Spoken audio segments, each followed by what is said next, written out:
TV 2020 ekranlarından herkese merhabalar sevgili izleyenler. Haftanın ilk gündem özelinde Diyalog Medya Genel Yönetmeni Sayın Reşat Akar'la karşınızdayız efendim. Bugün evet yine konuşacak çok şeyimiz var. Hemen konu başlıklarını sizlerle paylaşmak istiyorum. Ülke genelini etkisi altına alan sağanak hem sevindirdi hem de üzücü görüntülere neden oldu. Maalesef birçok bölgede dere yataklarının kapatılması nedeniyle bölge sakinleri her an bir felaket yaşanmasından da endişeli, diğer olumsuzlukların yanı sıra. Hafta sonunda yaşanan yoğun elektrik kesintileri hem ekonomiye ciddi bir darbe vurdu hem de vatandaşları huzursuz etti. Elektrik kesintileriyle karşılaşan ve soğukta üşüyen vatandaşlar battaniyeye sarılmakta buldu çareyi ısınabilmek için.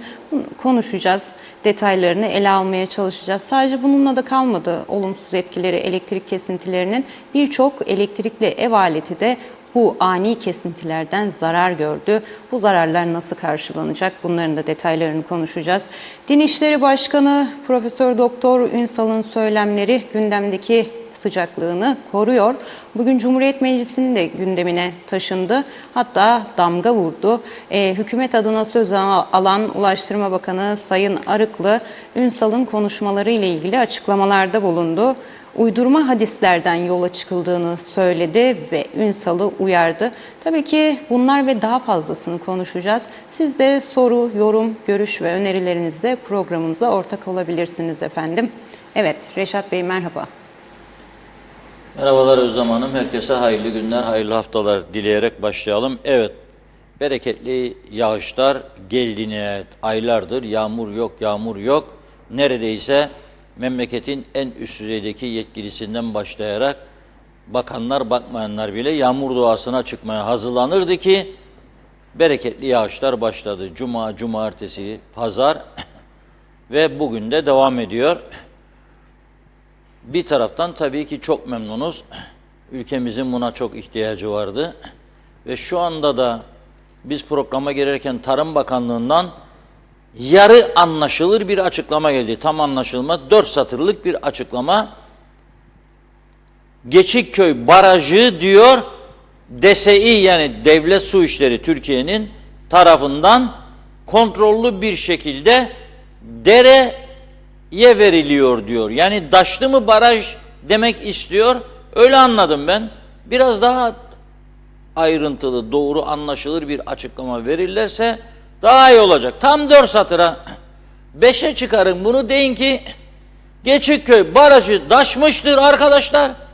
Barajın taşan kısmını kontrollü bir şekilde dere yatağına veriyoruz deyin, daha güzel anlaşılır. Ama dediğim gibi ben öyle algıladım. Diyor ki Geçikköy barajından DSİ kontrollü dere yatağına su akışı. Ben bunu böyle okudum. Artık öyle anlıyorum. Yani ki taşmış durumda baraj. Bereketli yağmurlar bizi sevindirirken tabii üzücü gelişmeleri de yaşanıyor. Nedir bu üzücü gelişmeler? Sorumsuz insanların, sorumsuz devlet yetkililerinin ve belediye yetkililerinin bu ülkenin başına açtıkları sorundur. Nedir sorun? Dere yataklarının kapatılması. Herkes bu ülkede uzmanlaştı maalesef. Asırlık dere yataklarını kapatmak, yönlerini değiştirmek gibi bir mucize yarattı bu bizde, mucize insanlar. Her seçim öncesinde uyardıkları halde, vatandaşlar tarafından uyarıldıkları için gündemlerine aldıkları halde dere yataklarının üzerindeki inşaatlar yıkılacak diye bunu yapmak bir tarafa yıkmadıkları gibi başka dere yataklarını da arsa açarak, dereleri kapatarak, arsa dağıtarak iş yaptılar. Ve şimdi insanlar ciddi bir korku içerisinde yaşıyorlar. Çatalköy'den gelen bir video ile başlıyoruz bugün. İzleyelim bakın vatandaşların yaşadığı korkuya ve bizim yetkililerin bu konuda ne söyleyeceklerini. Buyurun.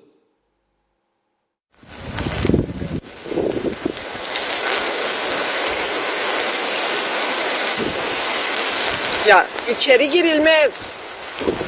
İçeri girilmez.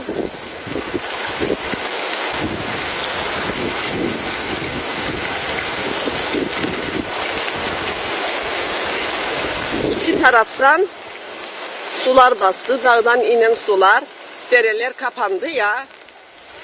Bu defa su yerini bulamayınca işte böyle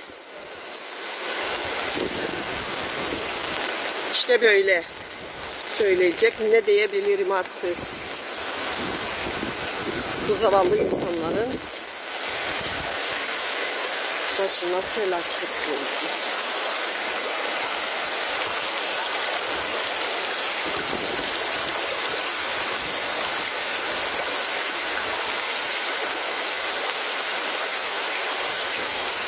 Şelale ya, o şelale oldu. Sizin ev şelale oldu. Tamam. Aşağıda derenin içinde daha evler vardır. Onlar nasıl oldu bakalım.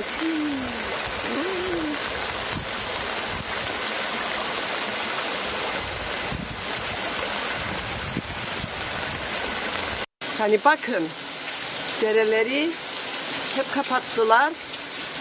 Şimdi de yağmur suları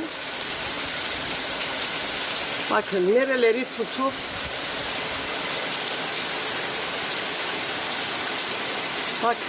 bakın böyle bakın sen vereceksin derelerin içinde ev yapsınlar. Yazıklar olsun. Yazıklar olsun. Dur bakayım daha ne kadar büyük zarar yapılacak. Ha, bu yağmur durmaz ki. Kesinlikle durmayacak. Çünkü hava çok doludur.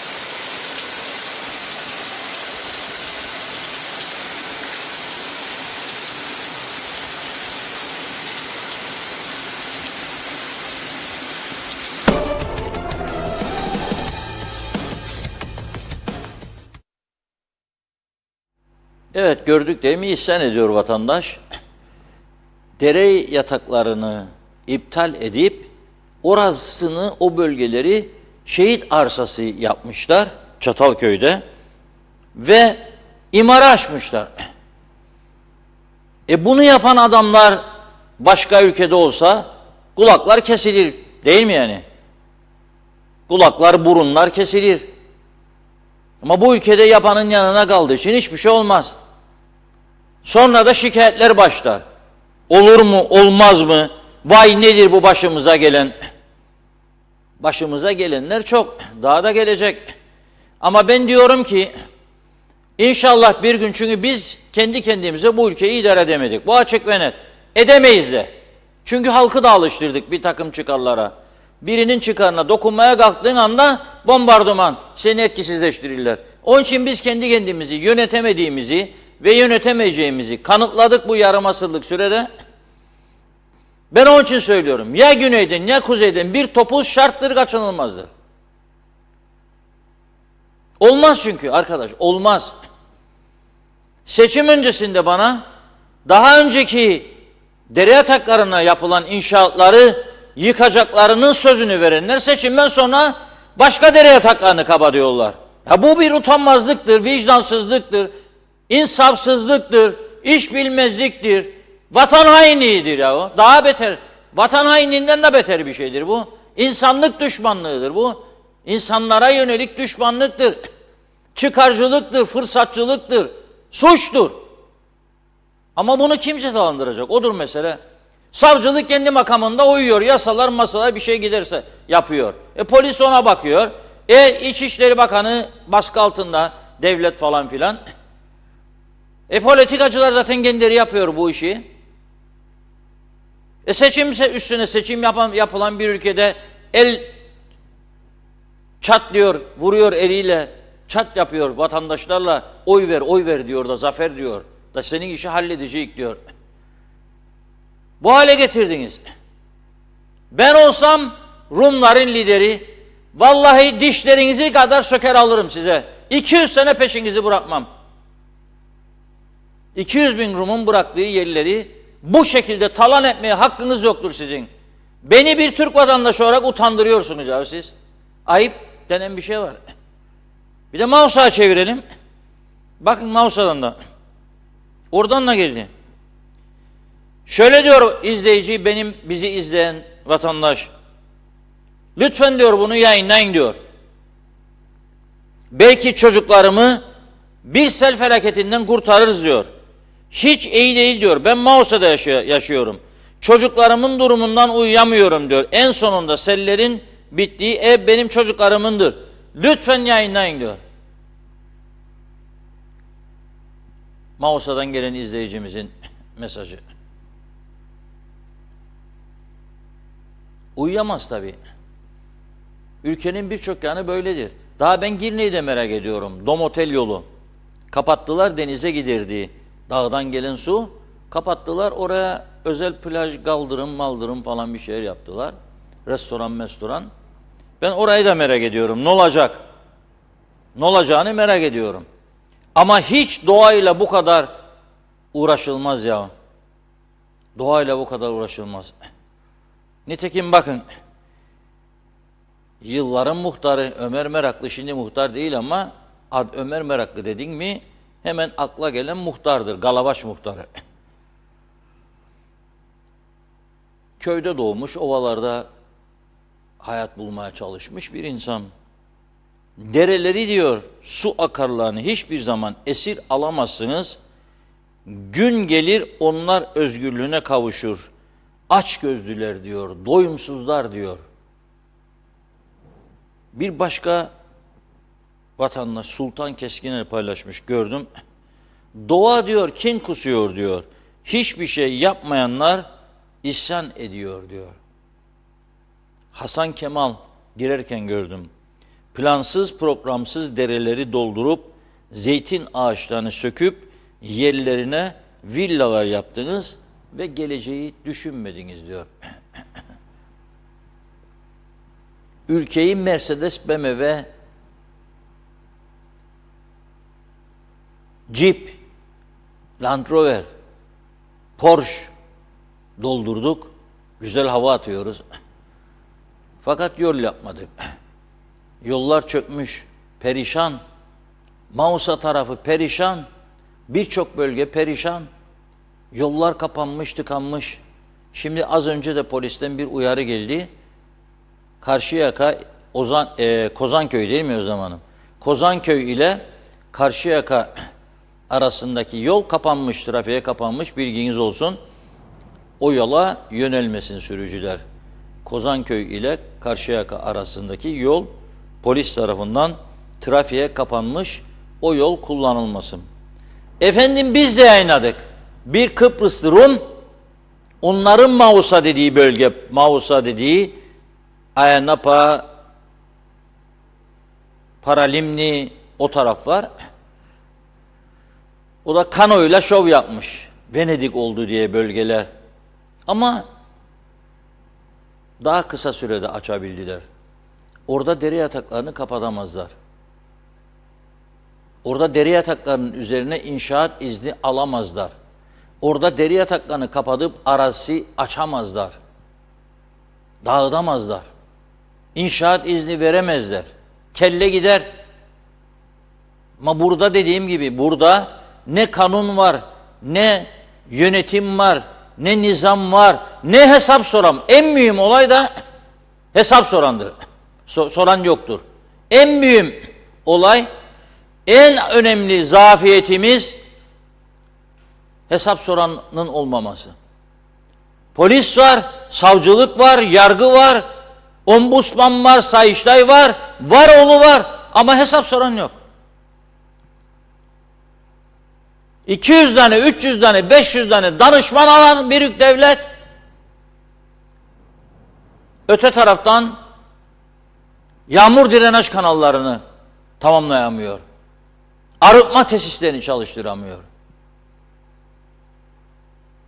Daha 3 gün, 4 gün daha gitse bu yağmur ne olacak? Çarşamba bitermiş. 3 gün, 4 gün daha giderse ne olacak? Şimdi de yağmur dursun diye mi doğaya çıkacağız acaba? Ne yapacağız? Dere yataklarının üstünde inşaat yapıldığını bile bile ve seçim öncesi bunların yıkılacağını söyleyen beyefendiler.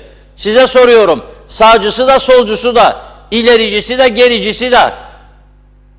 Ne yaptınız ya siz seçimden sonra? Ne yaptınız? Seçim öncesi söylediklerinizin hepsini seçimden sonra unutuyorsunuz. Biri der ki ben iktidarda değilim ki. Ötekiler der ki kolay mı gel la sen yık. Kolaydır evet. Ben giderim ve yıkarım. O izni verenleri de yargının önüne teslim ederim. Ne münasebet ya, dağ başı mı burası? Ya siz o kadar şovmenler bu ülkeye yatırım yapılacağında elinizde cetvelinden ölçersiniz. 3 santim 5 santim geçti de yıktırırsınız adamlara da. Şovmenler siz deri yataklarını kendi yandaşlarınız yakınlarınıza verildiğinde sesinizi çıkarmazsınız ha ve siz görev adamısınız. Olacak şey değildir ya. Olacak şey değil. Sonra da müdahaleden şikayet. Siz müdahalenin dik alasını hak edersiniz. Kendi başınıza becerdiğiniz bir şey yok ki. Memleketin hali burada. O kadar güzelim ülkeyi bu hale getirdiniz siz. Yağmuru isterken, yağmur doğasına çıkarken yağmur yağdığında aman yağmur dursun diye dua etmeye başladık şimdi. Her taraf bitmiş. Tabii bizim bulunduğumuz bu sanayiden falan hiç bahsetmeyeceğim. Hiç.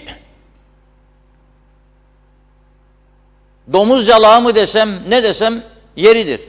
Pisliğin içinde yüzen bir bölge. Su birikimleri, düş içine çukur mu nedir bilen yok. Kimin umurunda? Saraylarında oturur arkadaşlar.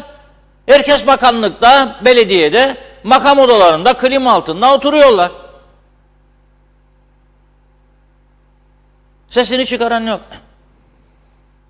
Yazıklar olsun derim ben. Daha ne diyeyim yani? Ve ben bu ülkenin geleceğinden umutlanan biri varsa ona da şaşarım. Burası düzelmez artık. Hiç düzelmez. Yani burada en ağır kararları alacak bir yönetim oluşması halinde belki olur ki öyle bir yönetim oluşmasına da bunlar izin vermez zaten. Yani meclisten yasa değiştirecek de daha demokratik bir oluşumun önünü açacak yapmazlar. Asla. 50 milletvekilini 30'a düşürün deriz de hepsi düşman olur. Bugün meclisi biraz sonra getireceğimiz ekranlara göreceksiniz yani meclisin ağlanacak halini yine.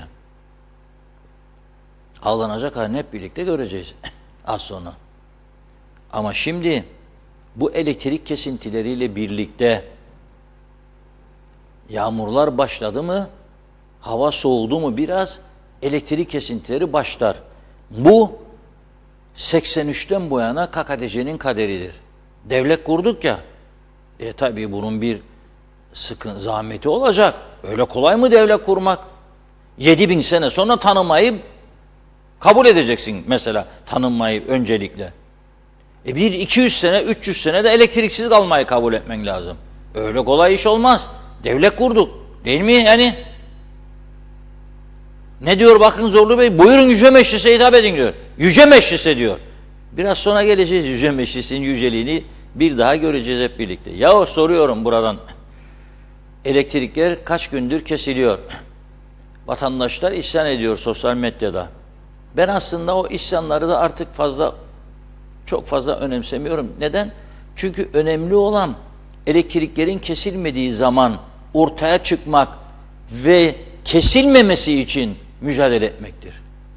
Elektrik kurumuyla ilgili iyi bir tedbir gündeme gelse hep birlikte isyan, peşkeş çekiyorlar kurumumuzu, çektirmeyik da gök kubbeyi başınıza indiririk da. Hadi indirin. Baş sizin başınıza düştü. Şimdi o gök kubbe kimin başına düşeceğiydi zannettiniz yani? Faiz Bey'in, Ehsan Bey'in, Ünal Bey'in kimin başına düşeceğiydi? Halkın başına düşürdünüz gök kubbeyi şimdi. Hadi buyurun. Efendim, önce bir jeneratör, sonra ikinci jeneratör, sonra üçüncü jeneratör arıza yapmış. Ya sizin günlük tüketiminiz adanın 350 megawatt. Bunun 175'ini Aksa'dan alıyorsunuz. Onların niçin olmuyor böyle de sizinkiler oluyor? Onlarınki Mercedes de sizinki nedir acaba? Renault TX mi? Nedir sizinki? Yoksa şaşesi kaçmış Land Rover mi? Nedir sizinki? Ve sizinki neden öyle? Siz neden yenileyemediniz?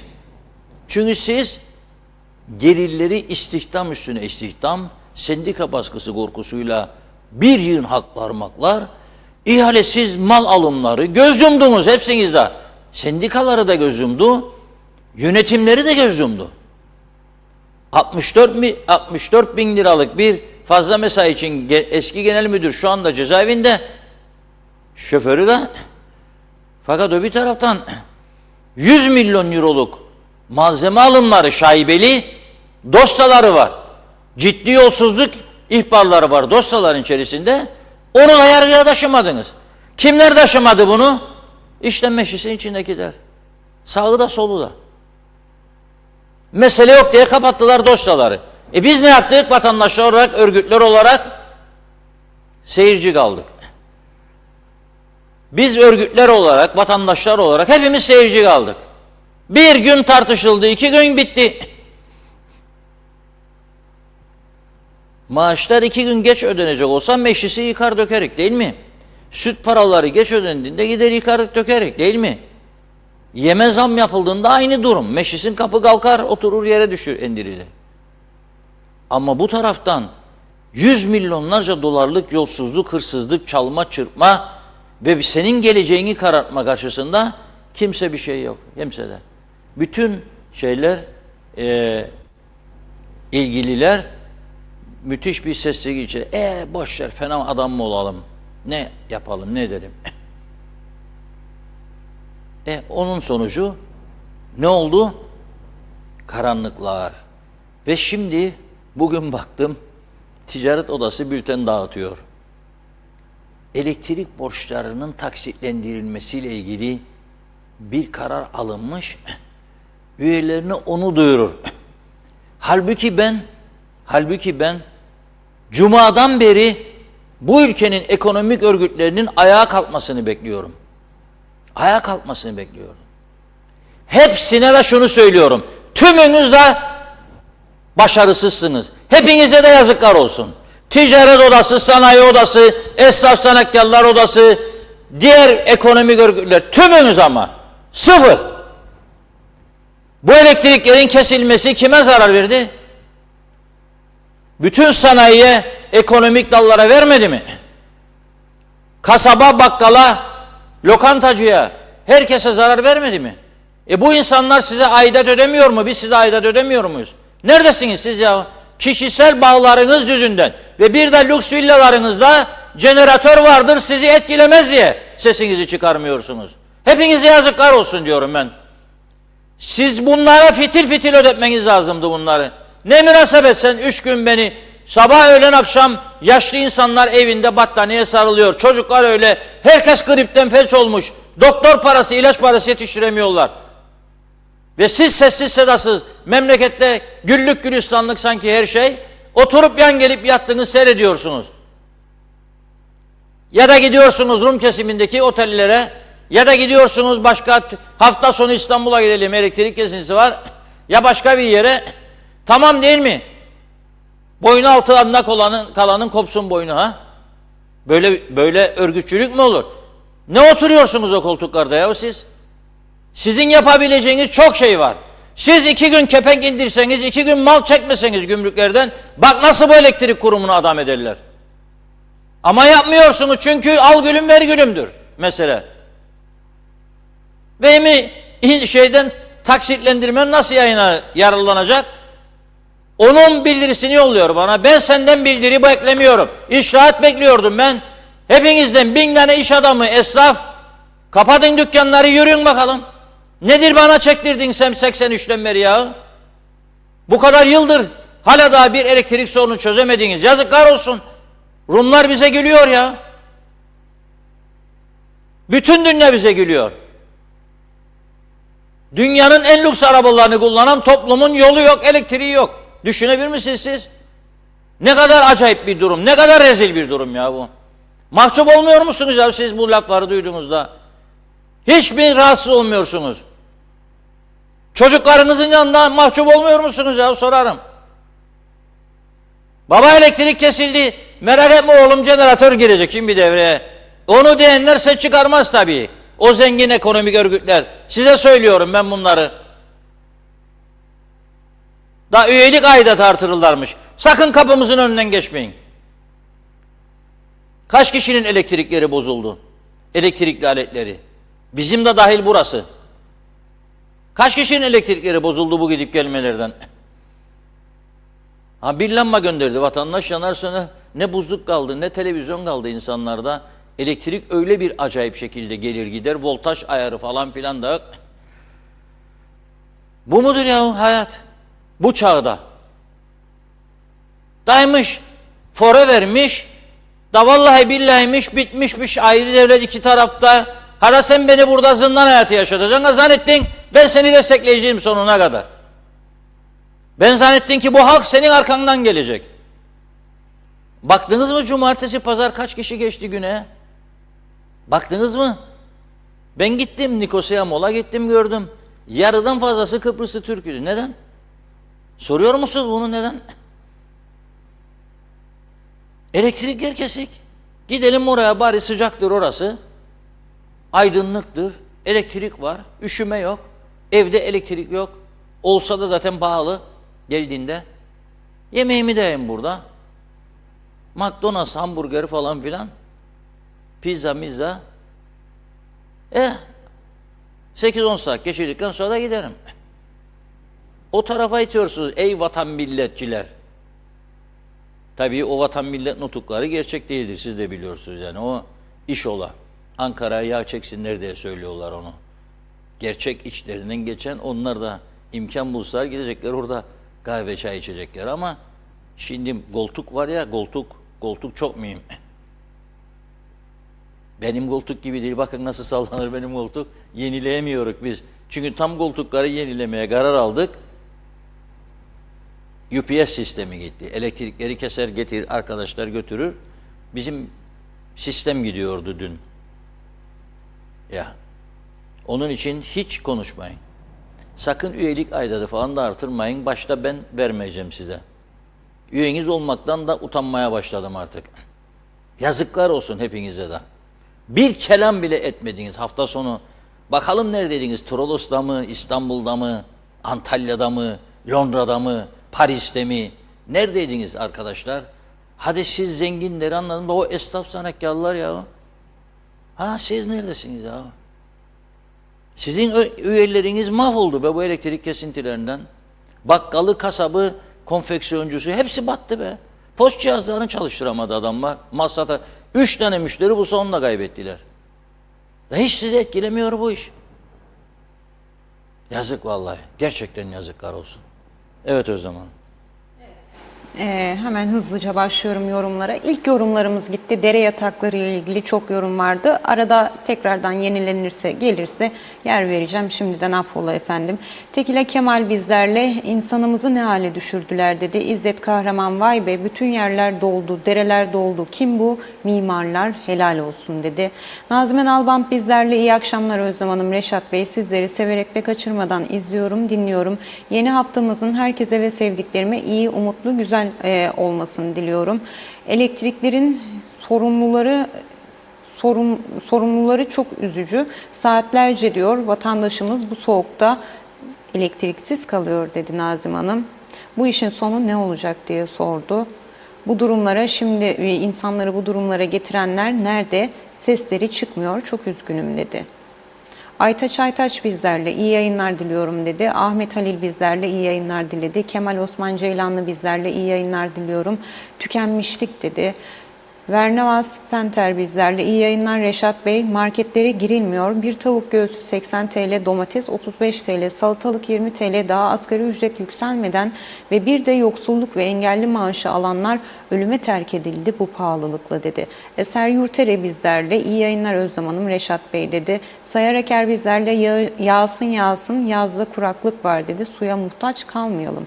Naci Süleyman bizlerle iyi yayınlar, dere yataklarına yaptığınız villaları şimdi de acısını çekiyorsunuz.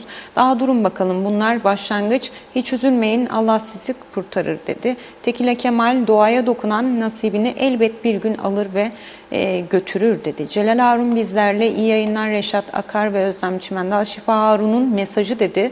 Tepebaşı köyünün iyiliksever, güzel yüzlü, sevecen insanı, genç yaşta hayatını kaybeden Ayşe Özel Hacı Eyüp'ün vefatının 1. yılında sevgi saygıyla anıyoruz dedi. Şifa Harun diye de ekledi. Ataken Korer, bu danışman konusunda haklısın dedi. Şefikar Zorel bizlerle, iyi yayınlar dilerim, iyi akşamlar dedi. Emin Kurtoğlu bizlerle, niye hesap sorsunlar dedi. Tekila Kemal, yok o zaman ölçü aletleri yoktu dedi. Hüda Kan, koltukta oturmaları için denizin içine bile imar planı verdiler. Daha bir gün yağmur yağdı, durum bu dedi izleyicimiz. Ulus Barani, iyi yayınlar. Reşat Bey, bu yasa dışı yapılanlara hesap soracak mevkideki zatlar bizi yönettiklerini sananların biat ettikleri zat tarafından susturulmalarından dolayı hesap soramıyorlar dedi.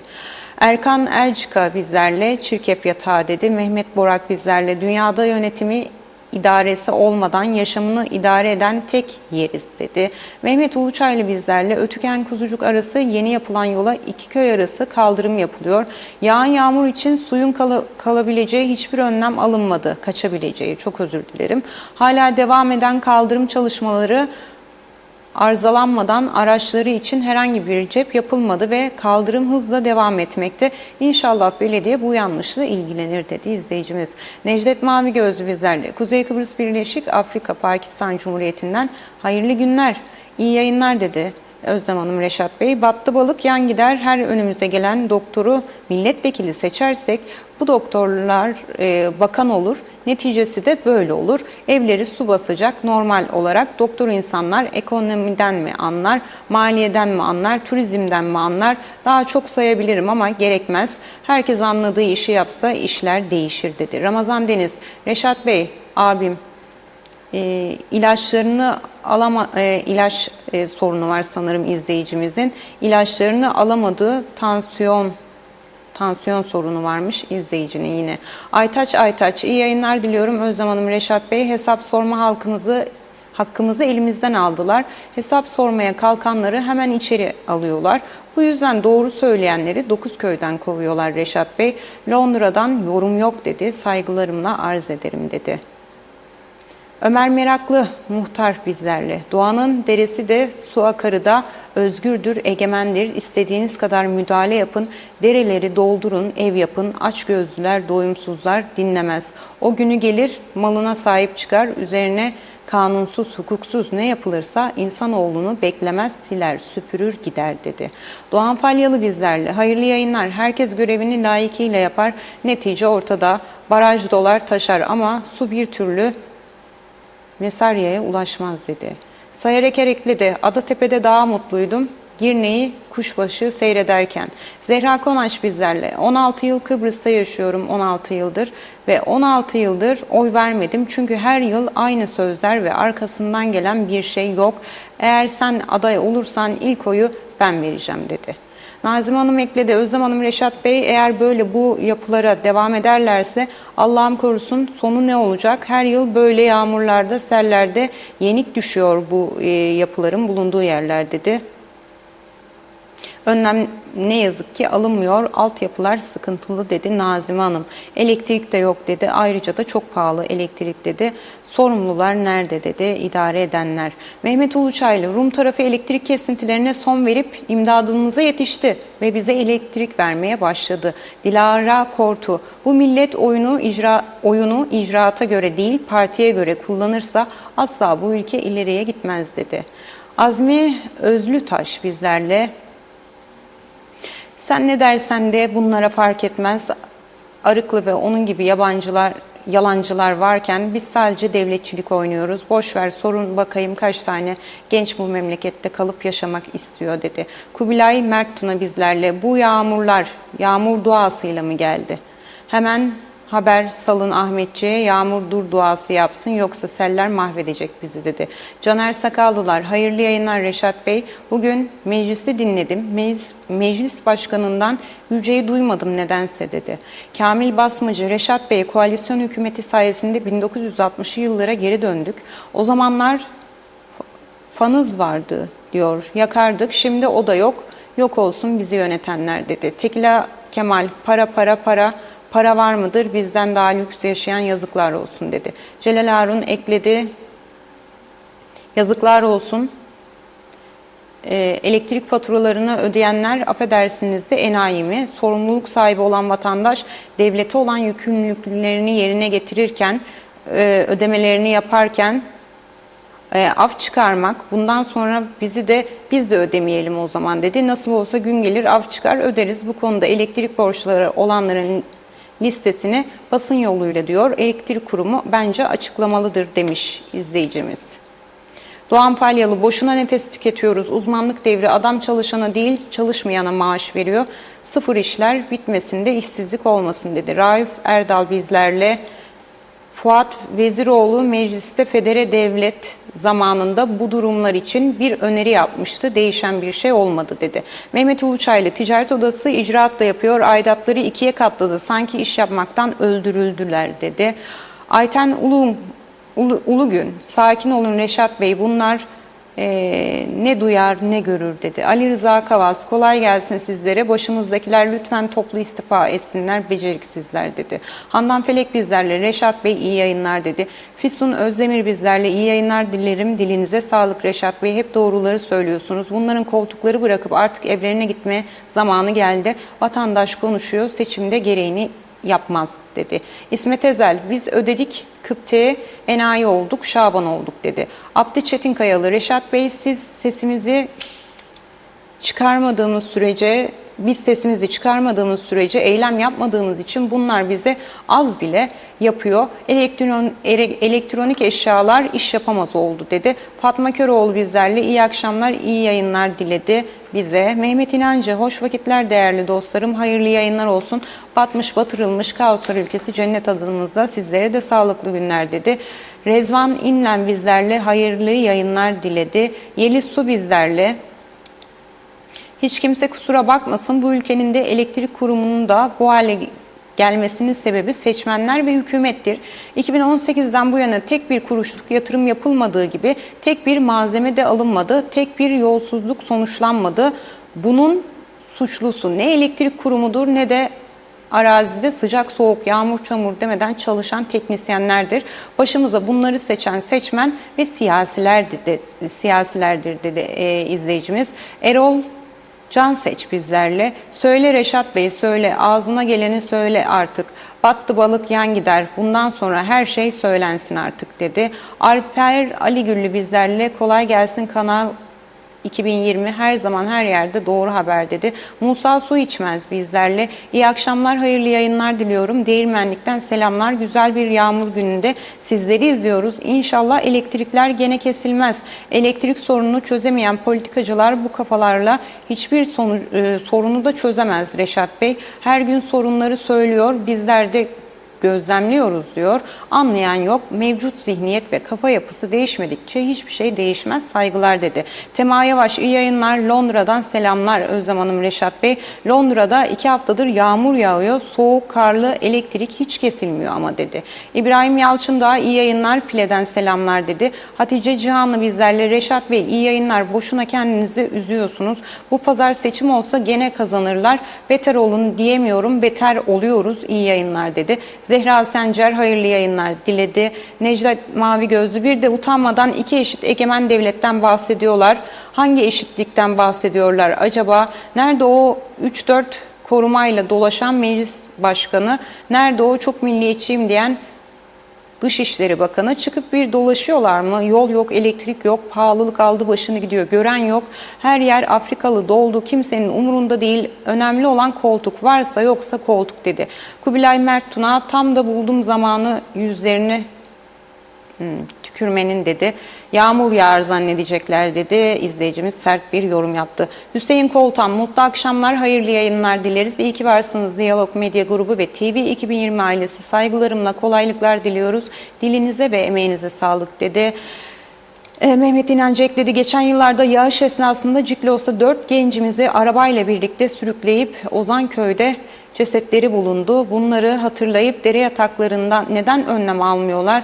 Geçmişten neden ders çıkarmıyoruz dedi. Bülent Omorfoğlu bizlerle bu halk bu şekilde yönetilmeyi istiyor dedi. Vicdan İsmail, Kıbrıs her gün kötüden kötüye gidiyor. Yazık memleketimize dedi. Numan Boğaç iyi yayınlar diledi bize. Eskul Kutuer, Reşat Bey tebrik ediyorum. Zehir gibi sözler söylüyorsunuz. Umarım ilgilenirler, anlar, utanırlar demiş. Helal olsun Reşat Bey'e, tam isabet sözleri var dedi. Handan Felek, bizlere reva gördükleri hayat bu. Bizim de onlara sandıkta vereceğimiz cevap. 48 yıldır hiçbir şey yapmadılar. Maaşlara artış yapmayı marifet sandılar. Bunlardan hiçbir şey olmaz dedi. İsmet Sencer hayırlı akşamlar, iyi yayınlar diledi. Erdal Yarkın iyi akşamlar, iyi yayınlar dilerim dedi. Yine Selçuk Özenli iyi yayınlar, biraz da uçak fiyatlarına dokunun Reşat Bey. 5200 TL Ercan Hatay alıp Hollanda 50 euro dedi. Rakip istemiyorlar onun için dedi. Meral Kavaz, başımızdakiler lütfedip de bir yola çıksınlar bakalım bu sulardan nasıl kurtulacaklar. Barajlarımız olsaydı hiç olmazsa barajlarımız dolardı dedi. Cengiz Bayraktaroğlu bizlerle yine seneye yine aynı şeylerden şikayete devam edeceğiz. Boşuna nefes tüketiyoruz dedi. Şenol Tatlıcıoğlu, çok özür dilerim. İyi yayınlar Özlem Hanım, Reşat Bey dedi. Ömer Aşıktaş iyi yayınlar. Bugün İskele Maus arası ana yol ışıkları öğle vakti yanıyor. Acaba gece mi yanmıyor merak ediyorum dedi. Mehmet Ali Özdemir iyi akşamlar, iyi yayınlar diledi. Hasan Nihat Erduran bizlerle son mesaj kolay gelsin ambargolu hayaletler dedi efendim. Evet Reşat Bey. Evet, teşekkür ediyoruz mesajlar için. Sağ olun. Tabii ben halk kendiliğinden sokağa dökülmez. Hiçbir ülkede halk kendiliğinden çıkıp da eylem yapmaz. Halkı eyleme kim çıkarır? Örgütler çıkarır. Ama halk o eylemin doğru olduğuna inanacak. Siyasi çıkar için yapılan eylemler, dikkat ediniz, artık destek görmüyor. Belirli 5-10 tane sivil toplum örgütü ve 1-2 siyasi partinin organize ettiği eylemlerin hemen hemen hepsinin son yıllarda son derece başarısız olduğunu görüyoruz.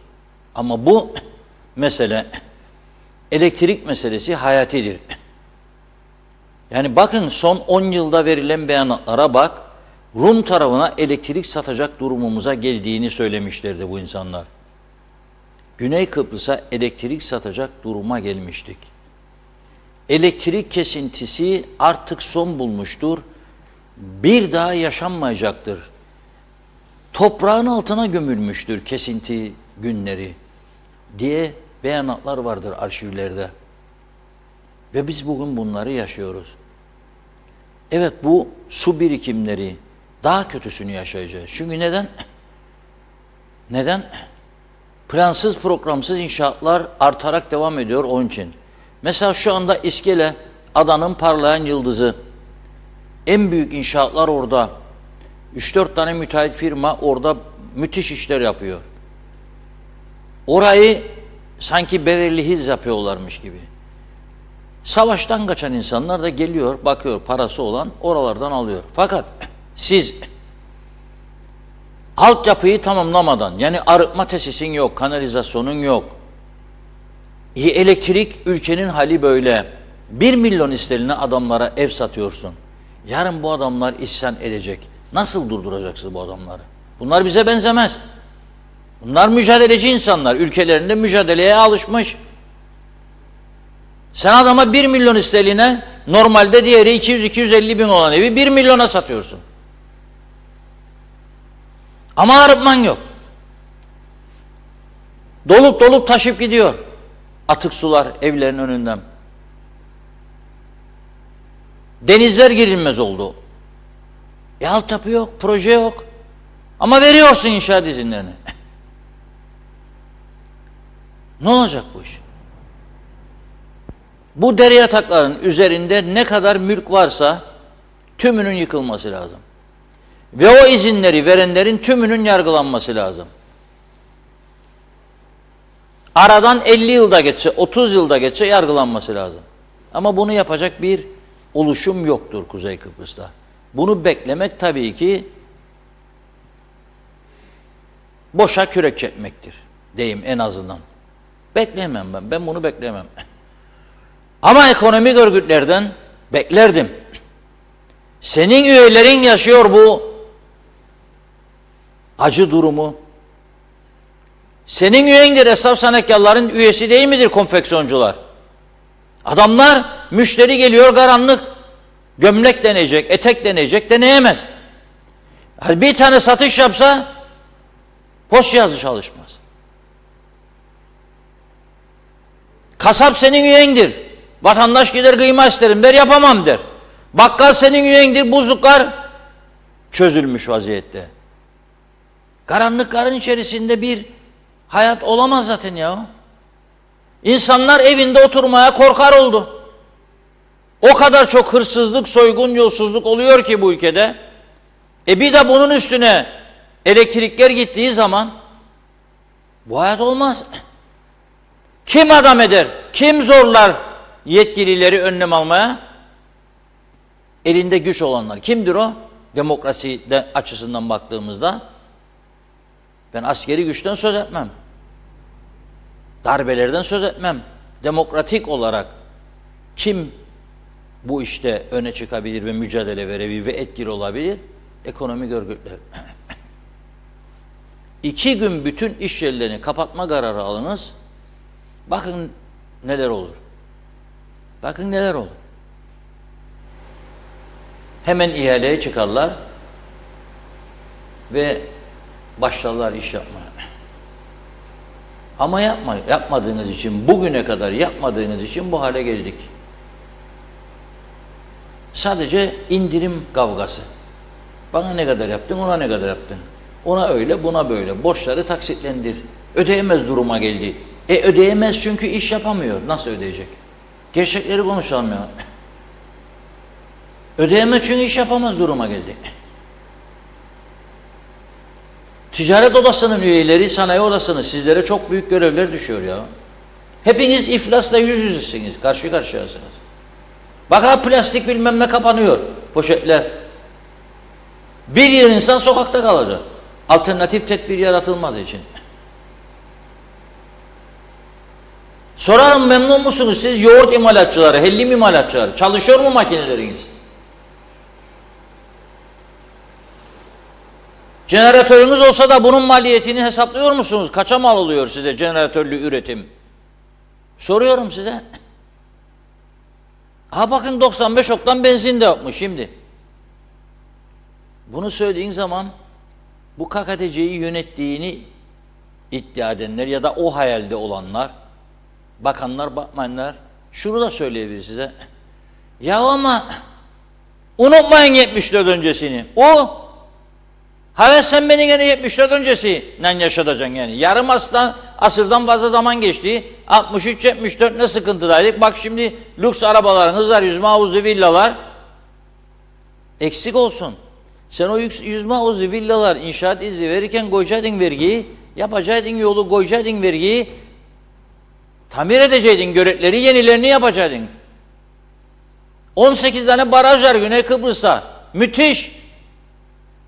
Sadece bir tanesi KKTC'nin 1 yıllık su ihtiyacını karşılayacak düzeyde. Siz ne yaptınız ya? Söyleyin bana. Çalmanın, çırpmanın dışında bu ülkede gelmiş geçmiş bütün yönetimler aralarında istismar olabilir. Temiz insanlar olabilir. Ben onları ayırırım.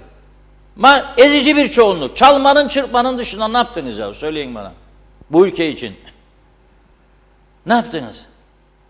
Milletvekili olalım, bakan olalım, o işi idare edelim, bu işi idare edelim, oradan gelsin, buradan gelsin, bizim adımız olmasa çocuklar, çocuğun olmasa bacanak, bacanak olmasa bilmem. O yok ya. Bu açık ve net görünür haldedir artık. Yani bunları konuşmazsak nasıl umutlanacak Forever için? Forever'i bıraktım ben artık. Bugünü nasıl geçireceğim ona bakarım. Nasıl olacak? Meclis karşınızda. Bugünkü meclis. Nerededir bu arkadaşlar? Kimin vergileriyle ödeniyor bu arkadaşlar ya? O elektrikler, o klimalar orada çalışır. Ne paralar gidiyor oraya? Korumalar var, şoförler var, bir yığın araba var, bir yığın çalışan var. Ha bak elektrik kurumu da. İşte bu arkadaşlar zor şartlarda, kışın yağmurunda, ben de kabul polis de kışın yağmurunda ne yapacak? Polis evde mi oturacak? Görevini çalışacak. Elektrik kurumunda teknisyen çalışacak. Evet, yağmurda da güneşte de. Gazeteci ise benim muhabirim var. Cizmeyi giyer. Yağmurların altındaydım ben bütün gün bugün. Ben de meslek hayatımda çok yağmur yedim. Çamura girdim çıktım. Battım çıktım. Her görevin ayrı bir sorumluluğu var. Ne yapalım? Hepimiz bakanlık binasında memur mu olacak yani? Onun için battı zaten. Avrupa ülkelerine bakınız. Adam yağmurluğu geçirir üstüne ve asfalt döker be kardeşim. Su borusu değiştirirler. Bırakalım artık demagoji yapmayı. Ya yapacaksak yapacak, yapmayacaksak yapmayacak. Bu kurum zaten iflas etmiştir. Mesela ben beklerdim bugün mecliste kurumun zararlarını tartışsınlar. Yok öyle bir şey. Ayda 100 milyon zarar ediyor demişti Erhan Arıklı Bey. 6 ay geçti aradan. Hala 100 mü yoksa 150 mi oldu, 140 mı oldu? Peki kim ödeyecek bu parayı? Nasıl ödeyecek? Bunlar konuşulmaz hiç. Tamamen başka konular, birbirlerine sataşmalar. Zaten 3 kişi, 5 kişi salonun içinde. Üretim yok. Bir de bakarım Rum tarafına. Bizim ihtiyacımız 350 megawattır günde. Rum tarafı 2000 kusur üretim yapar.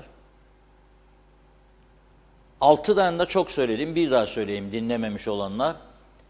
En eski elektrik santralı Dikella'daki 9 ünitenin 6'sını Avrupa Birliği şart koştu diye kapattılar.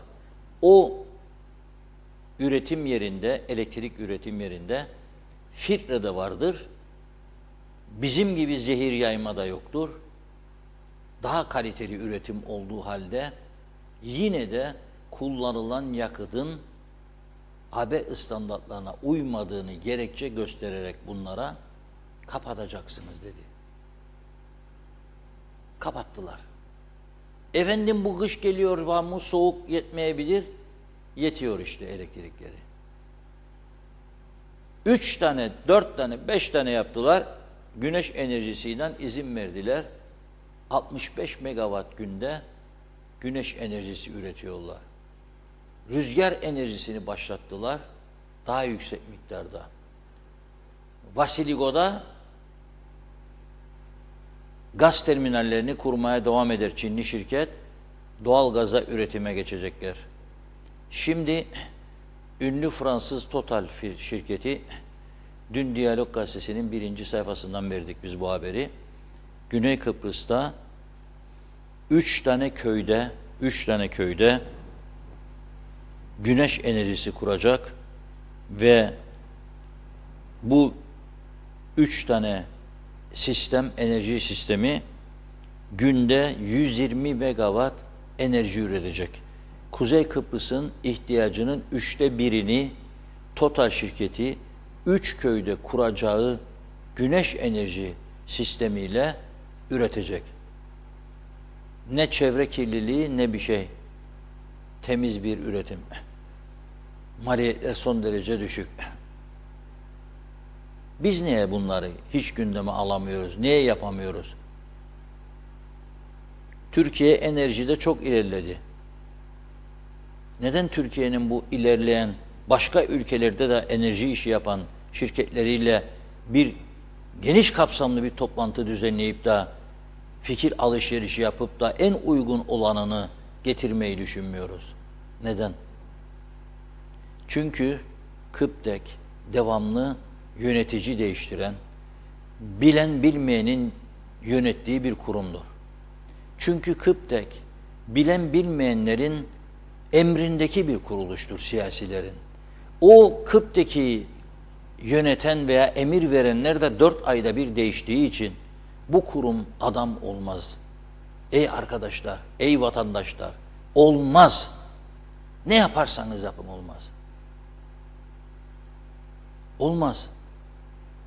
Hiç olmazsa çalışanlara zarar getirmeden, onların ekmeklerine oynamadan, üretim konusunu daha sağlam bir noktaya getirmek lazım. Bir yıl süreyle size peşinizden koştu bir firma, Türkiye'nin ünlü bir şirketi. Çok sayıda ülkeye denizden, gemilerden elektrik veren şirket. Yarı fiyat garantisi verdi size. Elinizin tersiyle ettiniz. Niçin? Ya şimdi bize bunu yaşatıyorsunuz. Niçin? Efendim bugün itibariyle arıza giderilmiş. Jeneratörlerin arınmış. Ne kadar güzel bir şey. Bu jeneratörlerin yarı kapasitesini yitirdiğini ve artık hurdalık olduğunu söyleyen sizlersiniz gene. Yani bu akşam gene o jeneratörlerden birinin, ikisinin arıza yapmayacağının garantisi var mı? Yedek sisteminiz nerede? Biraz yüklendi mi vatandaşlar, elektrikler gidiyor. Çünkü kaldırmıyor. Ayrıca hepimiz görüyoruz. Ben mesela çok görüyorum. Elektrik telleri ağaçların arasında kalmış. Hala bugün oldu. O kadar eleştirdiğimiz halde, o kadar çok yangın olduğu halde maalesef hiç kimse ilgilenmedi bu işlerle. Yangın dedim de aklıma geldi. Geçen yılın raporu açıklandı.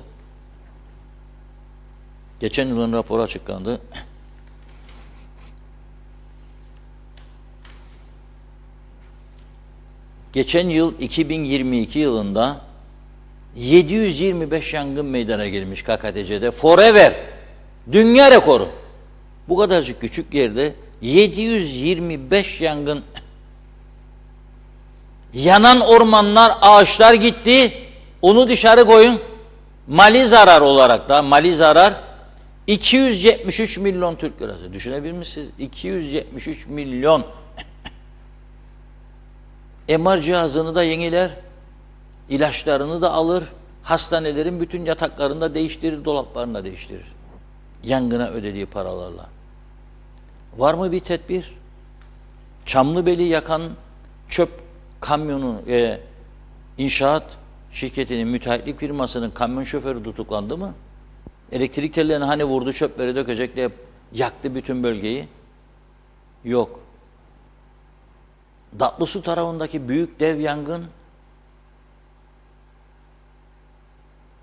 20.000 dönüm ormanlık arazi yandı, kül oldu. Mahvettiler memleketi. Da bir de gene av başlatmışlar şimdi. Orman kalmadı, hayvan kalmadı, canlı kalmadı, av. Yahu hiç tutar bir tarafımız yoktu. Tamamen ağlanacak haldeyiz. Zenginlik içinde fakirlik çeken, yokluklarla boğuşan bir toplum haline geldik. Çökmüş yolların üstünde deluxe arabalar koşturur. Çökmüş ülkenin, sular altında kalmış ülkenin her tarafında yüzme havuzu, villalar, patlama yaşanır. Ama ülkenin yolu yok, sokağı yok, göleti yok. Bir barajın dışında başka baraj yok. Elektrikleri sürekli kesilir. Güvenilir değil. Nasıl bir ülke bu? Ve siz oturacaksınız, ekonomik örgütler, kendi makamlarınızda arada bir demetçik patlatacaksınız. 4 satır. O da kelimeleri cımbızından seçerek gücenmesin. Siyasilerde olmaya özel işler zarar görür. Olmaz be arkadaşım. Bak şimdi ben böyle konuşurum. Onlar da bana düşman. Siyasiler zaten çoğu böyle. Ama hiç umurumda da değil. Zerre kadar umurumda değil. Yağcılığıyla, bilmem neyle, menfaat beklentisiyle yapacaksak bu işleri artık zaten zaman daralmıştır. Bunun bedelini hepimize ödetiyorlar, ödetecekler de. Ödetecekler de. Bu şekilde gitmeyecek bu ülke. Ben görüyorum, adamların yaptıklarını. Şimdi mesela güneydeki sendikalar, bizdekiler olsaydı orada ayağa kalkmaz mıydı ya? Total'e sen elektrik şeyi vereceksin hakkı, ha? Grevlerden patladılar da ortalığı. Tabii bizim tarafta olabilir, o tarafta olmaz. O tarafta demokrasi var ama coplar da vardır yani. Patladılar kafasına adamın. Ülkeye ekonomik yatırım yapacak, devlet karar alacak. Sen eylem yapacaksın. Mümkün değil. Ama ondan sonra onun ürettiği elektriği isteyeceksin, kullanasın. Rum'dan ne almazsınız? Vermesin. Ben vermesini istemiyorum. İnanın buna. İstemiyorum. Sen her gün bana forever çekeceksin. Sen her gün bana egemen eşit iki devlet diyeceksin. Bölüyorum aday diyeceksin. Da ben sana elektrik vereceğim. Sen nutuk çekesin diye. Önüne mikrofon koyacağım. Elektriği vereceğim. Mikrofon çalışsın diye. Ama ben öyle görüyorum ki bunlar böyle tartışırken öyle olacak, böyle olacak, öyle mi, böyle mi? Şimdi başlarlar mecliste gene bugün deniz altından kaployla gelecekmiş de o zaman bilmem ne de bunun daha görüşmeleri yapılırmış da o zamana kadar derim inşallah bu Kıbrıs sorunu çözülür de AİK denen bir kuruluş var orada. AİK. Rum Elektrik Kurumu. O bu tarafa da abone yapar bizleri. Kesintisiz elektrikten yararlanmaya başlarız insan gibi diyorum. Başka türlü olmayacak. Turizm evet uçaklar. O da bugün Diyalog Gazetesi'nin manşetidir. Merak etmeyin. O da Diyalog Gazetesi'nin manşeti bugün. Ercan'dan İstanbul'a tek gidiş en ucuz bilet fiyatı bugün. Pazartesi, salı, çarşamba 3 günlük fiyat araştırması yaptı arkadaşlarımız. En ucuz bilet 2145. 5000, 6000'e kadar çıkıyor fiyatlar. Sade bir gidiş ha. Ercan Sabiha Gökçen ödeyeceksin 5000'i. Ne eder? 250 euro. O bir arkadaş bana biletin fotokopisini gönderir. Larnaca, Londra, Wizz Air 37 euro. 50 olsa 1000. Nasıl olur bizde ya bu? Neden? Çünkü iki şirket var. Bu dönemde okullar sınavını bitiren Türkiye'li talebe çocuklar, gençler ailesinin yanına gitmek ister. Talep artınca bilet fiyatlarını bindiriyorlar. Tatile çıkanlar orada ya bir Kıbrıs'a gidelim daha güzel iklim falan filan düşüncesinden turizm canlanacak, gelecek. O da bakar fiyatlar korkunç. Antalya dururken ne yapmaya buraya gelsin? Tanıtım bütçesi var Turizm Bakanlığı'nın falan. Nerede harcanır belli değil. Bir garip durum. Velhasıl kelam. Ve biz nelerle uğraşıyoruz? Nelerle uğraşıyoruz? Erkek çağırdığı zaman demişti hoca, kadın yatağa gidecek. Çok mühim bu. Kaç gün konuşuldu bu, tartışıldı.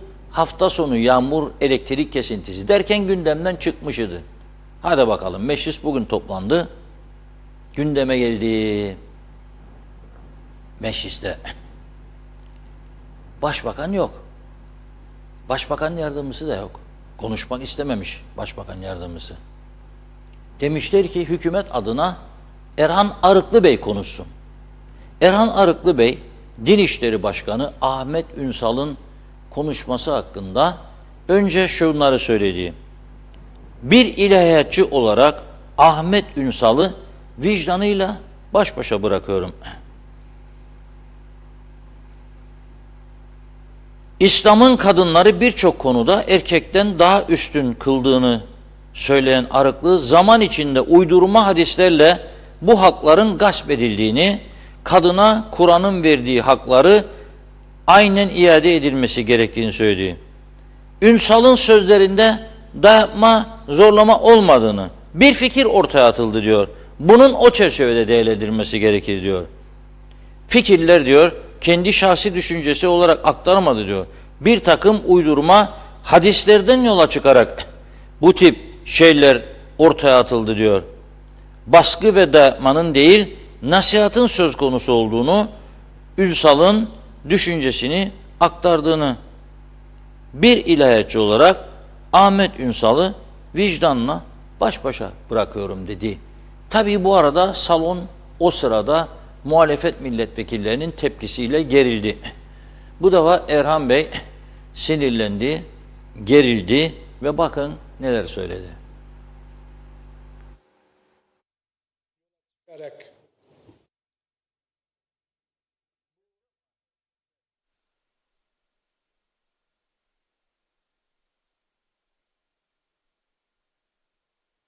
Birinci konuşmamda da belirttiğim gibi Yüce Kitabımızın kadına verdiği hakları zaman içerisinde erkek hegemonyal bir sistem içerisinde almaya çalışan bir kesimden bahsediyoruz. Bu kesim zaman içerisinde bu hakları alabilmek için birçok peygamberimize atfedilen hadislerle bu hakları ellerinden almaya çalışmışlardır. Ve yazılan hadis kitapları var. Peygamberimize atfedilen hadis kitapları. Özellikle Peygamberimizden sonraki 150-200. yıllarda. O dönemdeki hadislerden yola çıkarak bu konular, özellikle kadınlarla ilgili konular dile getiriliyor. Bunlardan bir tanesi mesela Ahmet Ünsal bunu kendisi söylemiyor. Ahmet Ünsal bunu o hadis kitaplarından alarak gelip burada anlatıyor. Mesela Tirmizi diye önemli bir hadis müellifi var. Onun kitabında diyor ki, kişi cinsel ilişki için karısını çağırdığı zaman, karısı ocak başında yemek pişiriyorsa da davete icabet etmek durumundadır. Şimdi bu bir hadis kitabı. Kitapta yazılan bir söz. Doğru veya yanlış inanırsınız veya inanmazsınız. Arkadaşlar müsaade edin ya. Şimdi hoca da vaaz verirken bunu bu kitaplardan yola çıkarak anlatmaya çalışıyor. Ben bir ilahiyatçı olarak bunun doğru olmadığını söylüyorum. Ama o da bunun doğru olduğuna inanabilir. Bu tamamen ilahiyat camiasında tartışılan konulardır. Şimdi sizi rahatsız eden nedir onu anlamaya çalışıyorum. Yani adam eline silah aldı gitti. Bunu yapın, yapmak zorundasınız. Aksi takdirde sizi hapiste cezalandırırım mı dedi. Nedir yani mesele? Kendi düşüncesini orada anlatıyor. Kendi düşüncesini doğru veya yanlış anlatıyor. Arkadaşlar, laik devlet din işlerine karışmaz. Din adamı camisinde, medresesinde kendi anlayışına göre dini anlatır. Devlet sen bunu anlatamazsın diyemez. Böyle bir şey olamaz. Bana yanlış gelen bir şey söyledi diye onu cezalandırma durumunda değilim. Bu laiklik değil Sayın Arıklı. Bu laiklik değil. Din İşleri Dairesi. Yasalar böyle bir şeyi söylemiyor. Din İşleri Dairesi böyle bir şey olmaz. Yani papazlar kilisede vaaz ederken Papazı boş ver. devlet orada sen şunu söyle bunu söyleme diyebiliyor mu ya? Boş ver. Erhan Bey. Vazgeçin Allah aşkına. Onun ölçüde bilmiyorsun konuları konuşuyorsun. Hoşunuza gitmeyen bir şeyi susturamazsınız. Yanlış bile size göre yanlış bile olsa susturamazsınız. Yasadır söylediğiniz, dinleyin, sabredin. Bakın. Arkadaşlar bir şey söyleyeceğiz. soru soracaksak bir soralım.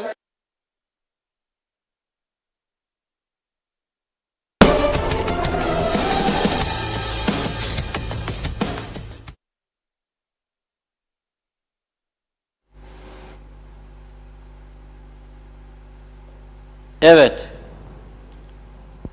Yani hadisler varmış. Şimdi hadislerin ne olduğunu tam doğru teşhis koyalım diye Türk Dil Kurumu'nun tarif ettiği şekliyle aktaracağım biraz sonra. Fakat yani ne diyor Erhan Bey de? Yani kadın diyor mutfakta yemek yaparken adam gel dedi diyor, bırak yemeği, gitmek zorunda değildir. Ama o diyor ki erkek seni diyor çağırdığı zaman geleceksin diyor. Ama diyor o kendi hadislerden diyor bilmem işe yaramaz hadislerden okudu diyor. Bir din işleri başkanı işe yaramaz hadis okumaz be kardeşim. Bir din işleri başkanı yani yalan ya da uydurma hadislerden yola çıkarak karşısına alıp 50 tane 100 tane kadına bunu söylemez. Neler oluyor ya bu memlekette? Neler oluyor bu Avrupa toprağında ya? Nasıl olur bu iş? Bakın bir de başka İmam Hatipliymiş dedi şeyde Erhan Bey de. Ama İmam Hatipli olarak başka bir imamın kadınlarla ilgili sözlerini şimdi ben size ekranlara getireceğim. Onun mu söylüyor doğru, onun mu söylüyor doğru? İzleyelim bakalım. Kardeşlerim, mümin kimdir? Filistin'de cihad eden. Doğru. Mümin kimdir? Mekke'de tavaf eden. Doğru. Mümin kimdir? Sabaha kadar namaz kılan, Kur'an okuyan. Doğru yahu, doğru bunlar. Müminin kalitelisi kim? Yahu en çok infak eden. Bu da doğru. Bir de peygamberin doğrusuna bak ama. Ekmelül müminine imanen ehsenuhum hulukan. Müminlerin imanda en iyisi, mümin olmanın en iyisi, en iyi mümin, en kaliteli mümin, Allah diyenlerin en iyisi, ahlakı en güzel olandır. Sizin en hayırlınız da hayrukum linisaihim, kadınlarına en iyi davrananlarınızdır. Bu bir eşlerin eşlere davranması değil, erkeğin kadına davranması. Kardeşlerim, oturup sabah ve akşam birer öğün düşünülecek bir reçete bu. İmanda en iyi olmaktan söz ettiği bir yerde erkeğin kadına iyi davranmasını ucu imana dayanan bir karne notu olarak karşımıza getiriyor. Hiç kimse bizim evin karısı bunu hak etmez diyemez. Çünkü hadisi şerifte en iyilik ölçüsünü belirlerken sallallahu aleyhi ve sellem Efendimiz sabaha kadar namaz kılan kadınlara iyi davranan erkekler demiyor. Peçe takıp bir gözü bile görülmeyecek kadar tesettüre bürünmüş hanımına bu şekilde davranan demiyor. Kadınlarına iyi davrananlardan söz ediyor. Hak ediyorsa kadın bunu da, sen o şekilde davranıyorsan ne âlâ, bir taşla iki kuş vurmuşsun. Hak etmediği halde kadın, sen sadece Allah peygamberine böyle dedirttiği için bunu yapıyorsan, sen taştan su çıkarmış bir kahramansın o zaman. Taşı sıkmışsın, taştan su çıkarmışsın sen. Süngerden çıkarsaydın zaten süngere bastın mı su çıkıyordu.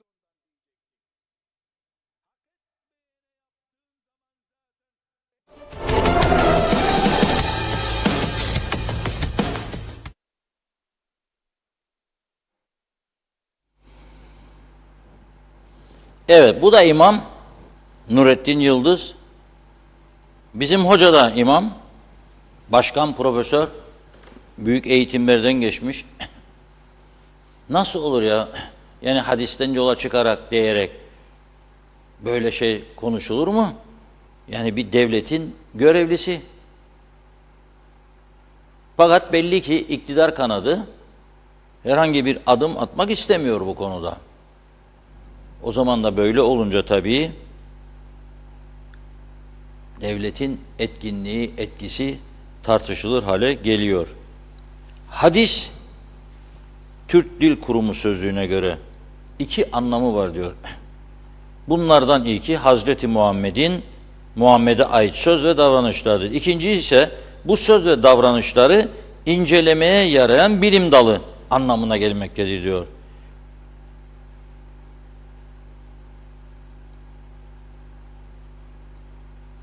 Hadis örnekleri arasında en yaygın olana verilen isimdir diyor. Bu hadislere hayra vesile olan hayrı işlemiş gibidir ve dua ibadetin özüdür örnek olarak verilebilmektedir diyor. Şimdi yani herkes kendine göre hadis yazacak. O da alacak, birisi de bunu çıkacak, kadınları alıp karşısına söyleyecek. Ya hatta yani öyle iddialar var.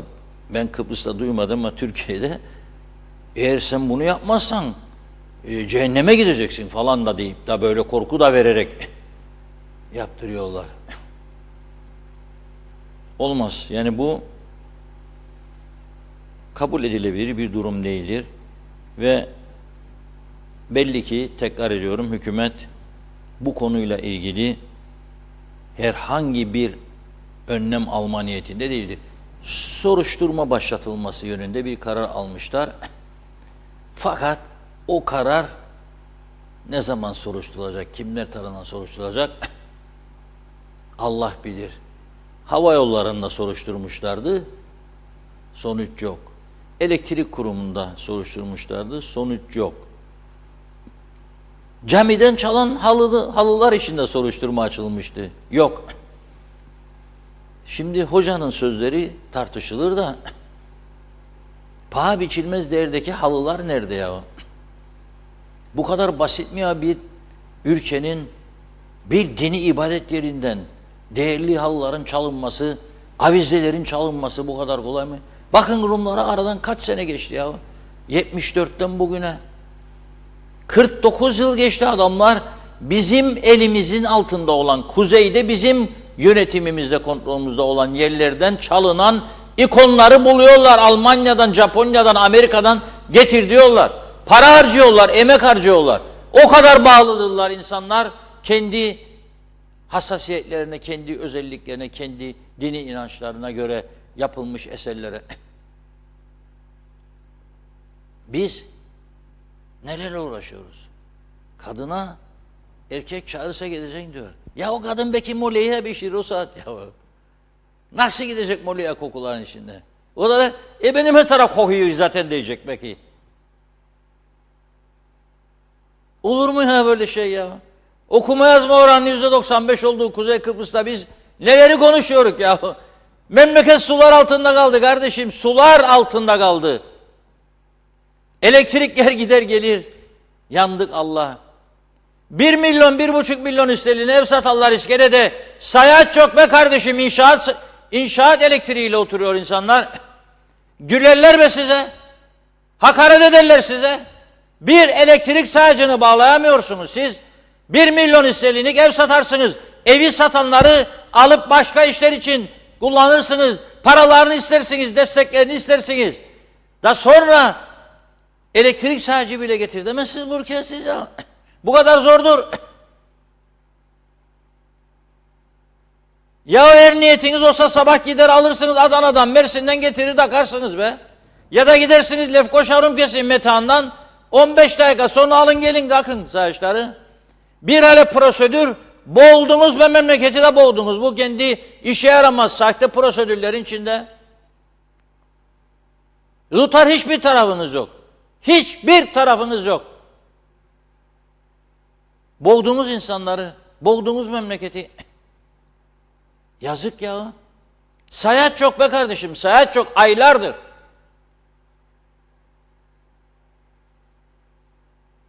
Yabancılar şimdi örgütleniyor benim duyduğum. Da neler çekeceksiniz durun bakalım siz. Sayaç takmazsınız ha. Sattınız bana evde sayaç çok ha. Şimdi müteahhit ne der? Merak etmeyin de işte one week, two week tamam oldu oluyor ya. Hazanettin beni kandırdığın gibi ya. Londra'dan gelen Mustafa'yı, Mehmet'i, Ayşe Hanım'ı, Fatma Hanım'ı kandırdığın gibi kandıracaksın Rus'u da ha. Ya da Alman'ı. Gözünüzü oyarlar sizin, dikkatli olun da. Bu kadar para girişi oluyor memlekete. Bu memleketin bugün ayakta durmasının sebebi bu giren paralardır. Yoksa tam batacak, tam iflas. Maaşları da ödeyemeyecekler. Ama helal olsun elektrik kurumuna bir bilgi geldi. Az önce içeriden bilen birisinden, yani meseleyi. 9 ayda diyor elektrik kurumu emekli ödemesi için 9 milyon 300 bin, personel ödemeleri için 15 milyon 800 bin, hayat pahalılığı eklemesiyle olacak diyor 35 milyon. Pardon, 9. ayda, sadece bir ayda demek istiyorum ha. Alabildiği bilgi bu arkadaşın bir aylık. Bir ayda 9 milyon 300 bin Türk lirası personel ödemesi, 15 milyon 800 bin toplam hayat pahalılığını eklersen üstüne şimdi diyor bu olacak 35. Evet. Ben Aksa'nın da günlük 150 megawatt civarında, 170 megawatt civarında üretim yaptığını söylemiştim. Meğer 110 megawattmış tam üretimi ve toplam personel sayısı 35. Elektrik kurumu bizim 625. Tamam, elektrik kurumu direkt diker, bozulursa elektrik gider, müdahale eder falan. Aksa bunu yapmaz ama arada korkunç fark var. 35'e 625 bizimle BRT gibi. BRT'de 550-600 kişi, Allah artırsın inşallah, ben artmasından yanayım. 1600, 2600, 3600. O zaman daha sağlam olur devletin bütün dinamikleri. Forever meselesi daha bir garanti altına alınır. Biz de burada 13-14 kişiden dövün. Bizim bütün personel, gazete, televizyon, radyo, her şey içinde, idaresi, muhasebesi, her şey içinde 30 kişi. 3 tane de part-time 33. Düşünün siz artık. Aynı bu duruma benzer. Ha biz BRT'nin yaptıklarını yapamıyoruz muyuz? O takdir size aittir. O takdir size aittir. Başka benim söyleyeceğim bir şey yok bu konuda. Evet Özlem Hanım.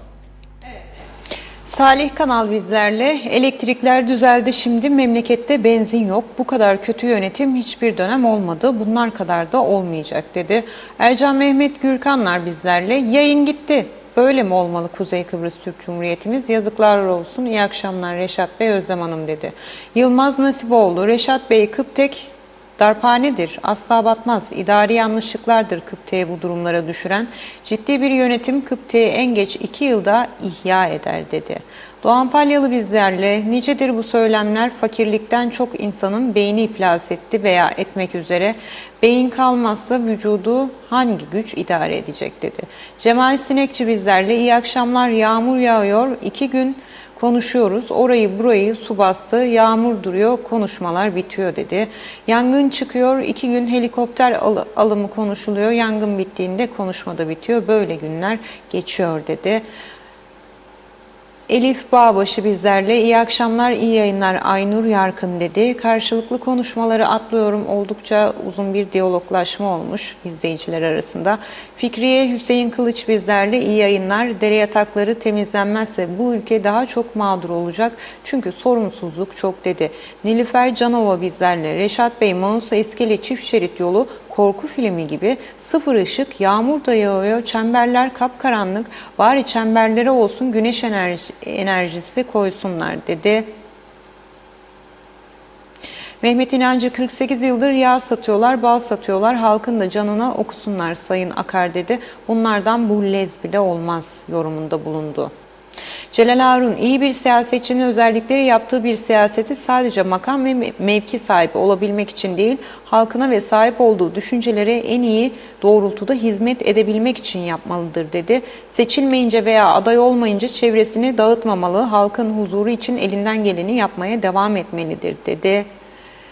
Halkın derdiyle yakından ilgilenmeli, her anlarında yanında olmaya gayret etmelidir. Bilgili, kültürlü, ötekileşmiş cümleleri kullanmaktan kaçınmalı, egoları törpülenmiş olmalıdır siyasetçinin dedi izleyicimiz. Oldukça da uzun bir mesaj, güven telkin etmelidir diye bitirdi. Çocukları sevmeli ve gençlere güvenmelidir dedi. Burçin Gürçav, hayırlı akşamlar Reşat Bey, iyi yayınlar diliyorum dedi. Salih Mulla Ali, herkes kendine göre bir şeylerden şikayet ediyor ama gelin görün ki bu aynı insanlar bu kamu görevlerinde hizmet edenler değil mi? Onun için boşuna birbirlerine sitem etmesinler, üstlerine düşen görevi layıkıyla yapsınlar dedi.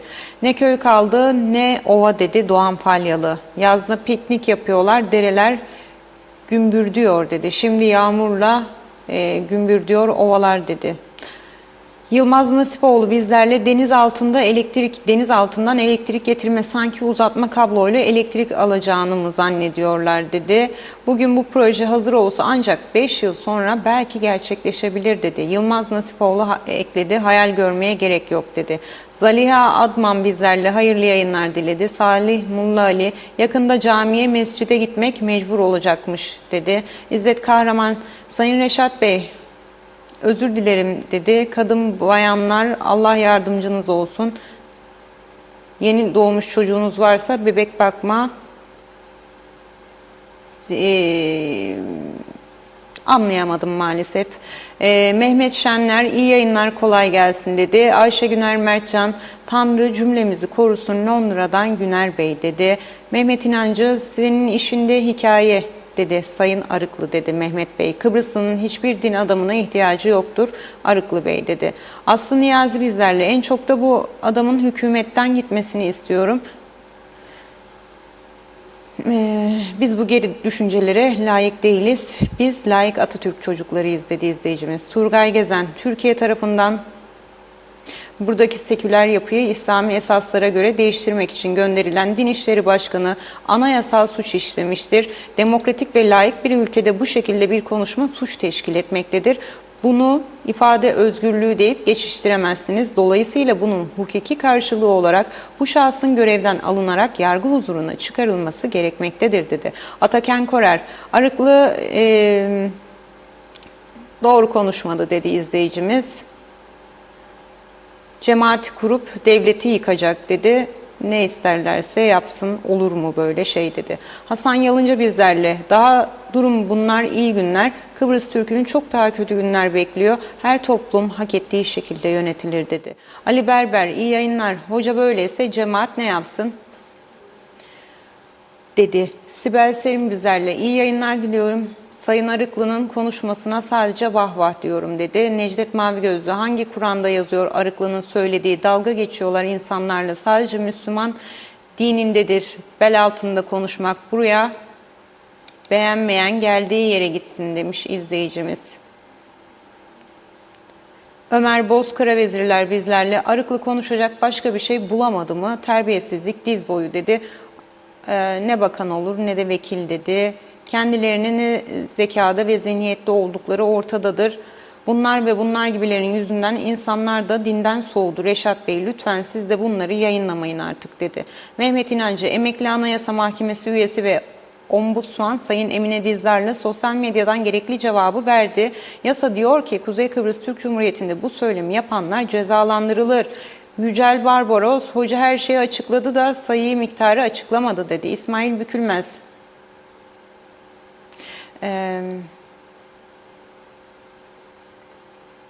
atlıyorum. Recep Tozanlı, iyi yayınlar Reşat abi, memleketi yobazlara teslim ettiler, ilahi kaynar kazanda kaynasınlar sebep olanlar dedi. Tuncay Arıgan, ne hale geldi güzel ülkem yazıklar olsun dedi. Nazan Gözdağ bizlerle, bu konuda yorum yapmak istemedim fakat yapacağım. Hiç kimsenin gücüne gitmesin fakat bana çıkıp da kimse orada hikaye anlatıp şov yapmasın demiş. Herkesin dini inancı kendine, hepiniz bir söylemin peşine düşmüş konularda birbirinizi yiyip olayları büyütüyorsunuz. Bakın günlerdir mecliste kimse yokken şimdi orada toplanmışlar, dini tartışıyorlar. Bırakın Allah aşkına, siz de böyle saçmalıkları gündeme getirmeyi demiş. Onlar konuşulacakken şimdi bu konu kadın yatağa gidecek mi gitmeyecek mi derdine düştük. Yazık gerçekten demiş, bunları konuşmayalım. Ataken Korer, hocanın aklında bil bakalım hangi imam hatipli barda korunuyor. Çok zeki olmaya gerek yok demiş. Hasan Yalınca, demografik yapısı değişmiş, asimile olmuş bir toplumun seçim sonucu işte bu yaşadıklarımız dedi. Ergün Yağat, yaşa ve ağzına sağlık, memleket nereye gidiyor, hükümet hocaya niye sessiz kalıyor dedi. Nilüfer Canova ekledi, nasıl Avrupalıyız Reşat Bey, Avrupa'da bizim gibi kaderine razı olan toplum var mıdır dedi. Mehmet Bulduk bizlerle, Reşat Bey benzinciler benzin vermiyorlar, 2 istasyona gittim yok diyorlar. Vanaları kapattılar, nerede bu yöneticiler, vay halimize dedi. Ahmet Ulubay, Kıpte'ye iktidara gelen tüm partiler oy uğruna çiftliği çevirdi dedi. Gönül Kırşan bizlerle. Nurettin Yıldız, eşlerinize iyi davranın dedi. Gündemden düşmeyen başkanımız, eşlere kötü davranın. Demek ki Nurettin Yıldız hocamız da farklı bir fikirde değildir bence demiş. Aynı soruyu sorsanız karı koca meselesine o da aynı şeyleri söyler demiş. Uğur Erol bizlerle, iyi akşamlar Reşat Bey dedi. Ahmet Hüseyin bizlerle, kimin malını kime satıyorlar? Torunlarınızın torunlarının geleceğini satıyorsunuz. Eninde sonunda evlatlarınızdan çeke çeke bu sattığınız toprakların hesabını ödetecekler dedi. Kamil Latif bizlerle. Diyalog izleyici ve hizmet veren fedaileri kutlarım. Size Messenger'dan şiir gönderdim dedi.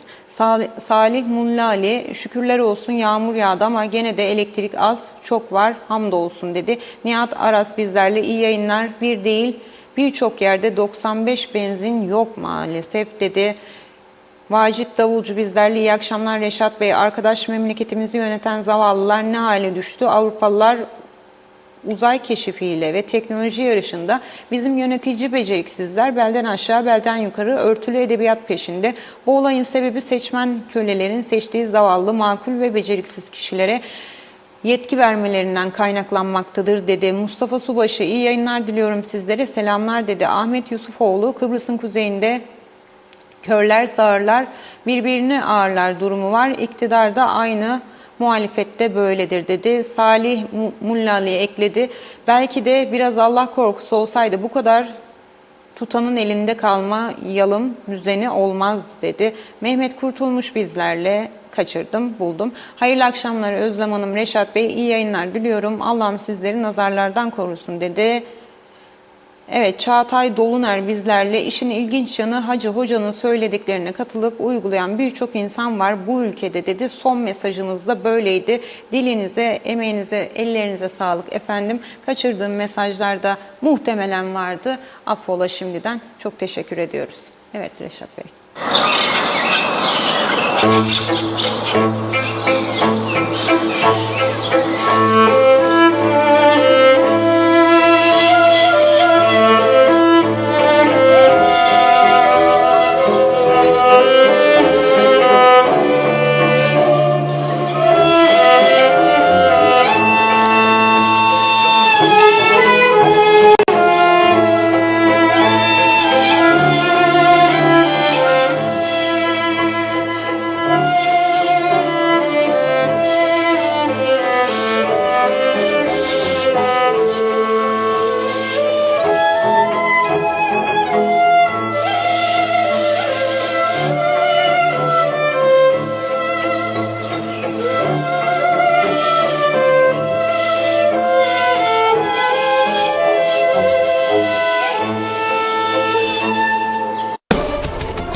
Evet, ne güzel şarkıydı değil mi? Hatırla sevgilim şarkısı. Çok güzeldi. Bu arada işte enteresan bir durum var. Tam da böyle çiftler, evlilikler, birleşme falan bunları konuşurken dün bizim arkadaşlar açık pazara gittiler. Şey yapıyorlar, fiyatlara bakıyorlar. Bir de ne baksınlar? Mutluluk. hormonunu artıran bir meyve varmış orada. Görüyorsunuz değil mi? Mutluluk hormonunu artıran deyince bir kafa hemen birçok şeye gidiyor tabii. Ama bir de fiyata bakmışlar 300 lira. Onun için sade fotoğrafını çekip geri gelmişler alamadan. 300 liraya mutluluk hormonu olur mu? Olmaz tabii ki. 300 lirayı kim verecek? Evet, şimdi yapılacak işler var çok. Bir, bereketli yağışlardan ders alıp barajları veyahut da göletleri diyeyim ben çalışır hale getirmek. Hızlı bir şekilde. İki, elektrik meselesine çözüm, kalıcı çözüm. Güneş enerjisi için yatırım, projeler ve yatırım önünü açmak lazım. Ama bu oluncaya kadar eğer varsa bize ucuz elektrik verecek olan ondan yararlanmak. Her türlü şartı koyarsınız, yararlanırsınız. Her türlü şartı koyup yararlanırsınız. Dikella'da kapatılan jeneratörler, faaliyetleri durdurulan jeneratörler bizimkilerden daha iyiydi. Filtresi vardı, etrafa kara dumanlar yaymazdı, zehirlemezdi insanları. Kapattılar, biz onun sayesinde elektrik alıyoruz, kara dumanlarla üretilen. Düşünebilirsiniz ne kadar üzücü bir durumdayız yani, çok çok üzücü. Ve tekrar davet ediyorum, düşünün. Bir ev inşa ettiniz, farz edin 1,5 milyon sterlin ya 1 milyona iskeleden almadınız da 100 bin, 120 bin harcadınız, 150 bin bir küçük ev inşa ettiniz kendinize veya çocuğunuza. Parasını da yatırdınız, trafo parasını, katkı payını. Ödediğiniz harçlarını ama size sahip yok der. Hangi vicdan bunu kaldırır? Hangi vicdan? Alayım getireyim sadece diyor insanlar, ben. Yok diyor, o da olmaz diyor. Ne? Kurumun kendi özellikleri vardır. Neyse bilemem ben tabii. Evet, bugünlük bu kadarla tamamlıyoruz programımızı. Yarın inşallah maşallah yeniden birlikte olmak ümidiyle diyorum. Bereketli yağışlara devam diyorum. Tabii hiç kusuru olmayan günahsız insanlar da sel felaketi yaşamasın diyorum. Ama bu dere yataklarının kapatılması konusunda kim karar aldıysa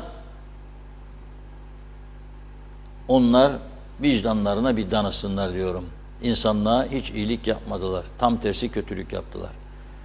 Evet, bugünlük bu kadar. Yarın Özlem Hanım inşallah saat 16.30'da yine buradayız.